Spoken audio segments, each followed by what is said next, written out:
Base at UN headquarters in New York.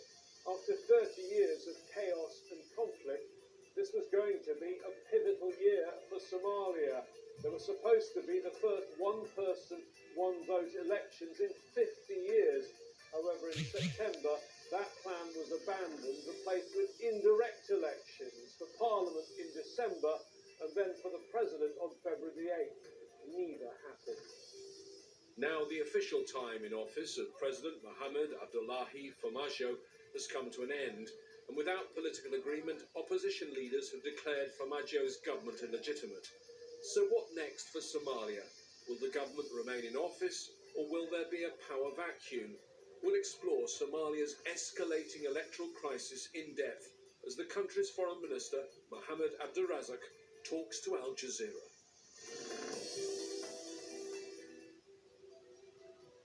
Mohamed Abdurazak, Foreign Minister of Somalia, thank you for talking to Al Jazeera at a time that appears to be a crisis for Somalia. It's a time when there was supposed to be presidential elections. They haven't happened. Can you tell me whether the government you represent is now illegitimate?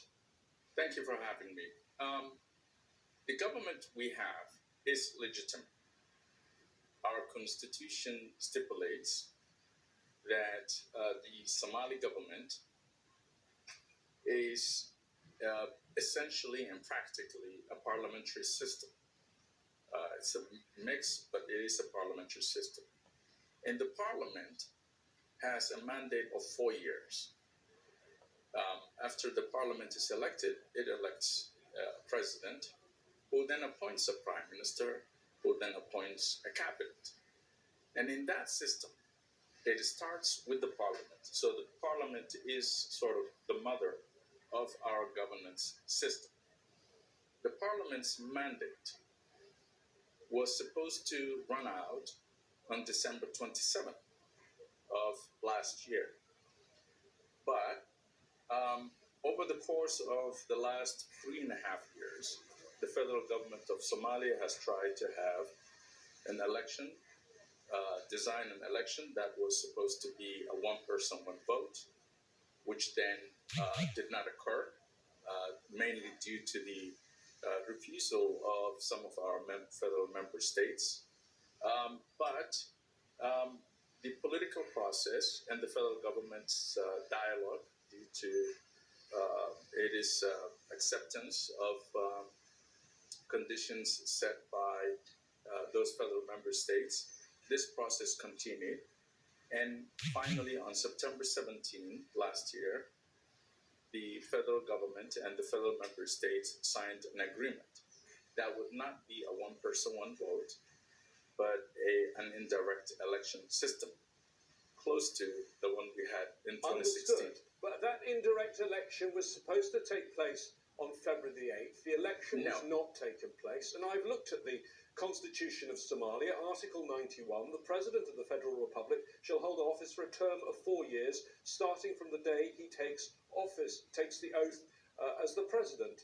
Well, after that time, after that 4 years, he is no longer legitimately the President. There cannot be a vacuum. The federal parliament in both chambers have signed, voted for, by a majority of 215 in the lower house and 40 senators to have a law that would allow for the parliament with its full authority to continue with its mandate and for all the institutions of the federal government to continue. So we have a law, and that law allows for both the federal parliament and the federal government to continue until an election is organized. Now, you cannot have it both ways. You cannot have a situation where the federal member states and all the others are refusing to go to an election, but at the same time saying that the time has run out. Elections have to take place. Well, that is what they are saying. Government the opposition has issued a statement saying that President Farmajo's term has ended, and they're now calling for the formation of a transitional national council. What do you make of that? No, but that's half the truth. It's not the whole truth. Yes, the president's term is 4 years, the parliament's term is 4 years, but also there is a law that does not allow for a vacuum to take place. And that is the full truth.